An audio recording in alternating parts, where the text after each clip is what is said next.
নিজে হাতে চা তৈরি করে রাস্তায় দাঁড়ানো সাধারণ মানুষদের খাওয়ালেন বহরমপুর লোকসভা কেন্দ্রের বিজেপির প্রার্থী কৃষ্ণ জোয়ারদার আর্য। আজ ভাগীরথী নদীর তীরবর্তী রাধারঘাট এলাকায় তিনি নির্বাচনী প্রচার সারছিলেন। সেই সময় তিনি যথেষ্ট খোশমেজাজে একটি চায়ের দোকানে ঢুকে পড়েন।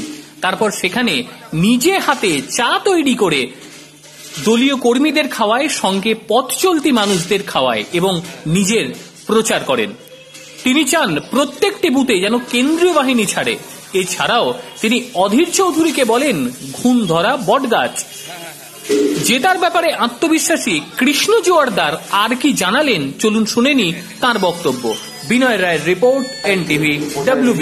বিভিন্ন জায়গায় যাচ্ছেন, চায়ের দোকানে যাচ্ছেন, বাজারে বাড়ি যাচ্ছেন, কিরকম রেসপন্স পাচ্ছেন? এটা আমার জীবনচর্যা। আমি রেগুলার প্রাতঃভ্রমণে যাই, সঙ্গে চায় পে চর্চা। আমি কিছু চায়ের দোকানে বসে এক দুটো চায়ের দোকানে চা খাই। আসতে যেসব কর্মী ভক্তরা আমার সামনে পড়ে তাদের সঙ্গে আমি কথা বলি, তাদের দুঃখ ব্যথা বেদনা, তাদের মনের ভাবনাকে আমি জানবার চেষ্টা করি। কারণ আমি যদি তাদের সঙ্গে যুক্ত হয়ে না থাকি তাহলে তো আমি তাদের ব্যথা জানতে পারবো না। কারণ আমাকে এখানকার লোকেরা, আমি এটুকু অনুভব করছি, তারা পূর্ণরূপে আশীর্বাদ দিচ্ছে এবং আমি ঈশ্বরের আশীর্বাদ নিয়ে এই সিটে আবারও আসবো, দিল্লি থেকে আবার ঘুরে আসবো। তাই আমি সকলের জন্য বলছি যে আপনারাও সকলের সামনে তুলে ধরুন, বহরমপুরে নির্বাচনে এবার বিজেপি প্রার্থী নিশ্চয়ই ঈশ্বরের আশীর্বাদ নিয়ে আবারও আসবে। এখানকার যিনি কংগ্রেসের অধীর চৌধুরী জেতাটা এখন সময় হবে।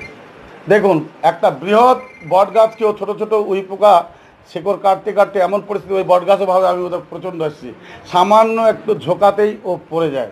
তো এখানে আমার বিরোধী পক্ষকে যে উই পোকা ধরেছে তার প্রথম কারণ তার নিজের দলে তাকে নামিয়ে দিয়েছে। সে নিজের পদেতেও নিজের প্রতিষ্ঠা দেখাতে পারছে না।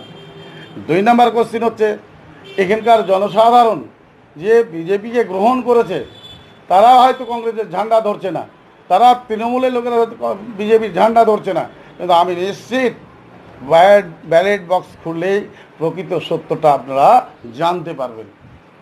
প্রথম দফায় যে নির্বাচন আমরা দেখলাম, যে সন্ত্রাস হয়েছে, আপনার বিজেপি তথ্য অভিযোগ করে যে বুথ ক্যাপচার করা হয়েছিল, এইরকমভাবে নির্বাচন হলে কতটা?